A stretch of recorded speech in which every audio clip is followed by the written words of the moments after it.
Hello guys. सो आज हम लोग स्टार्ट करने वाले हैं बेस। हमने एसिड ऑलरेडी फिनिश कर दिया है, फिजिकल एंड केमिकल प्रॉपर्टीज़। अब हम स्टार्ट करने वाले हैं बेस। तो बेस क्या होता है? बेस वो सब्सटेंसेस होते हैं जो OH माइनस आयंस देते हैं एक्वियस सॉल्यूशन में। ओके, बेस क्या करते हैं? Base turns red litmus blue. Acid क्या करते थे? ब्लू लिटमस को रेड में बदल देते थे। टर्न्स मिथाइल ऑरेंज एक इंडिकेटर होता है। Turns methyl orange yellow. Base turns methyl orange yellow. Base जो होता है वो सोपी इन टच होता है। Bases are bitter in taste, जबकि एसिड सार होते थे। Bases are bitter in taste. Bases जो है वो कंडक्ट करते हैं electricity in aqueous solution. Aqueous solution में क्यों? क्योंकि वो OH माइनस आयंस में टूट जाते हैं। ओके, उसके बाद दे टर्न्स फेनोप्थलीन पिंक। वो फेनोप्थलीन को पिंक टर्न कर देते हैं कलरलेस से। फेनोप्थलीन का फॉर्मूला होता है C20H14O4। Okay, basis reacts with acids to form salts। Base जो है वो एसिड के साथ रिएक्ट करके सॉल्ट फॉर्म करते हैं। ओके, उसके बाद हम लोग बात करेंगे क्लासिफिकेशंस ऑफ बेस। जैसे हमने एसिड का क्लासिफिकेशन किया था वैसे ही बेसिस का क्लासिफिकेशन करेंगे। Classification of basis. बेस को भी 3 टाइप्स में डिवाइड किया गया है। पहले डिपेंडिंग ऑन स्ट्रेंथ पे जो है बेस स्ट्रॉन्ग बेस और वीक बेस में डिवाइड किया गया है। स्ट्रॉन्ग बेस वो होते हैं जो फुल्ली डिसोसिएट होके OH माइनस आयंस देते हैं। स्ट्रॉन्ग बेस जो होते हैं वो जनरली स्ट्रॉन्ग इलेक्ट्रोलाइट्स होते हैं। क्या होते हैं? इलेक्ट्रोलाइट्स। और स्ट्रॉन्ग बेसेस स्ट्रॉन्ग एसिड्स की तरह क्या होते हैं? हाईली रिएक्टिव होते हैं।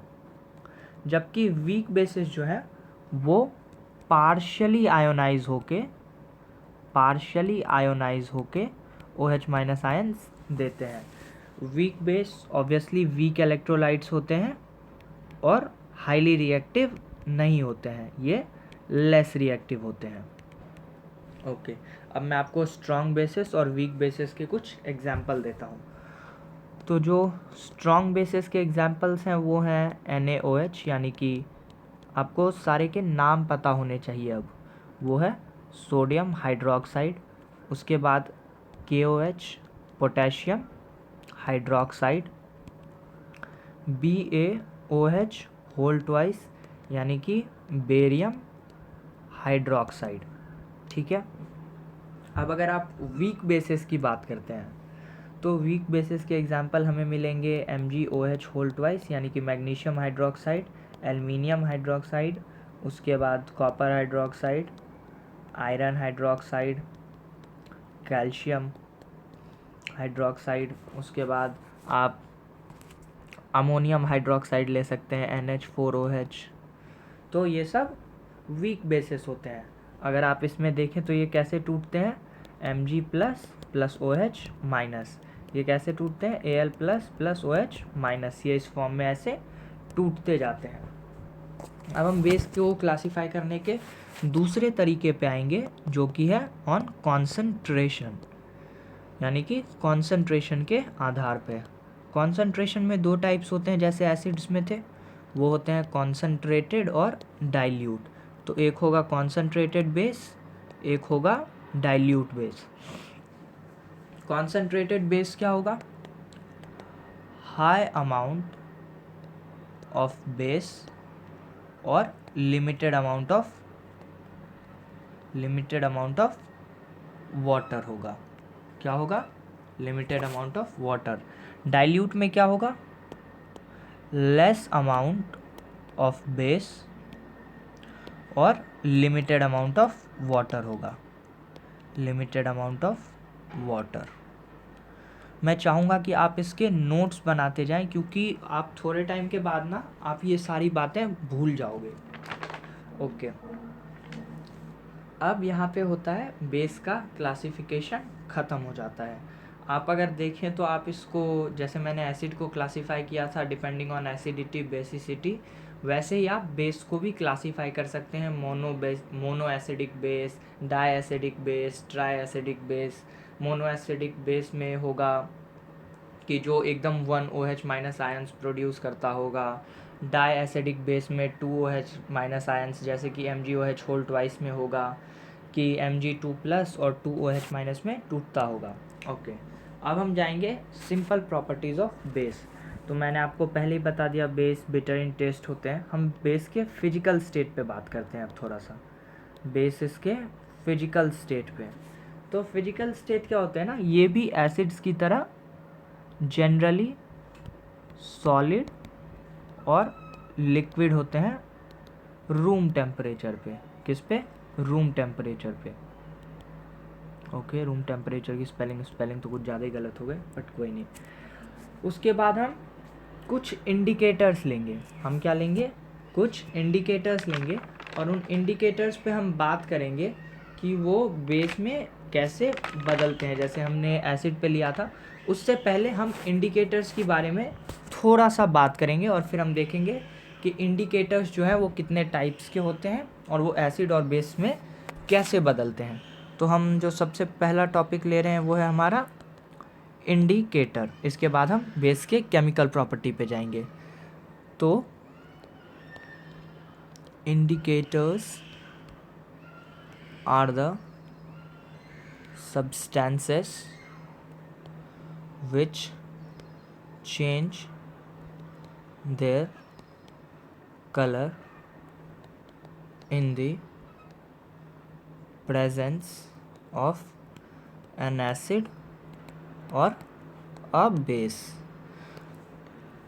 अब इंडिकेटर्स जो है वो कितने टाइप्स के होते हैं, यानी टाइप्स ऑफ इंडिकेटर्स। तो इंडिकेटर्स 3 टाइप के होते हैं, नेचुरल, उसके बाद हमारे होते हैं सिंथेटिक, और उसके बाद हमारे होते हैं ऑल्फैक्टरी। नेचुरल जो नेचर से आता है, सिंथेटिक जो मैनमेड होता है, एंड ऑल्फैक्टरी जो जैसे ऑल्फैक्टरी इंडिकेटर्स होते हैं जैसे वेनीला, उसके बाद अनियन, क्लोव ऑयल एक्सेट्रा। ये हमारे ऑल्फैक्टरी इंडिकेटर्स होते हैं। नेचुरल इंडिकेटर हमारे होते हैं लिटमस, टर्मरिक यानी कि हल्दी एक्सेट्रा। सिंथेटिक जो मैनमेड होते हैं वो होते हैं हमारे मिथाइल ऑरेंज, फेनोप्थलीन,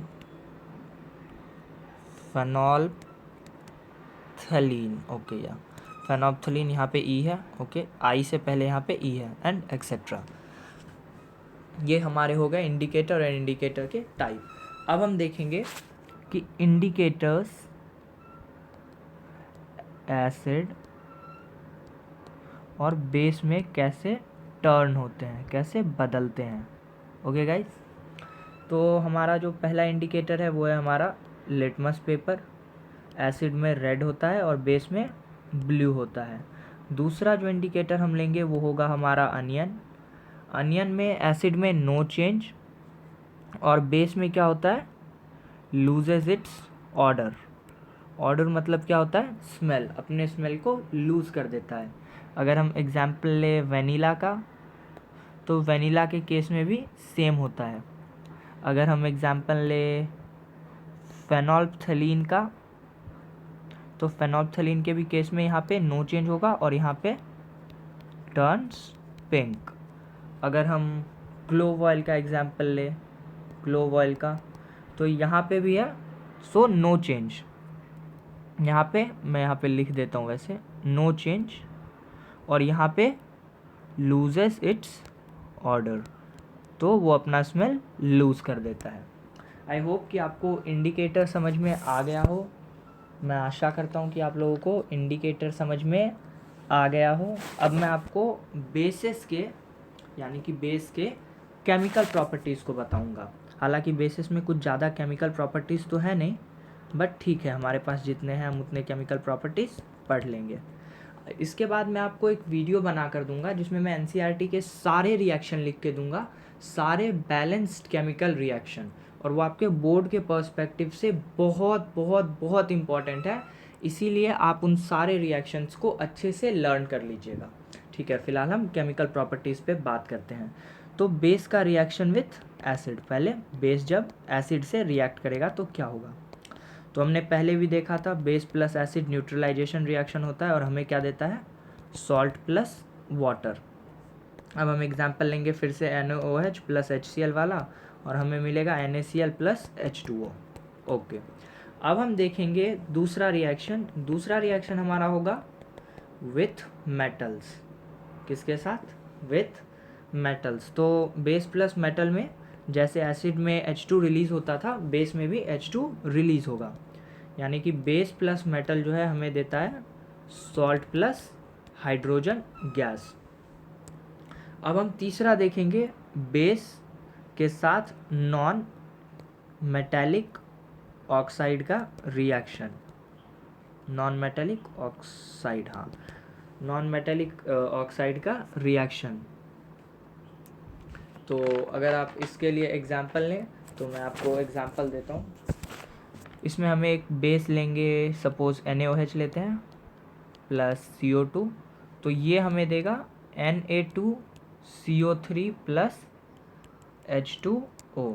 अगर हम मैग्नीशियम हाइड्रोक्साइड का लें एग्जांपल तो हम लेंगे MgOH whole twice plus SO2, तो ये हमें क्या देगा, MgSO3 प्लस H2O। ये हमारे बेसिस के कुछ केमिकल प्रॉपर्टीज़ हैं। तो आई होप कि आपको एसिड के फिजिकल प्रॉपर्टीज़, एसिड के केमिकल प्रॉपर्टीज़, बेस के फिजिकल प्रॉपर्टीज़, बेसिस के केमिकल प्रॉपर्टीज़ और इंडिकेटर्स, यहाँ तक आपको मेरी सारी बातें समझ में आई हो। इसके बाद मैं आपको बताऊँगा कि सॉल्ट्स का क्या यूज़ होता है, सॉल्ट्स का क्या यूज़ होता है। ओके, चलो बाय गाइज़।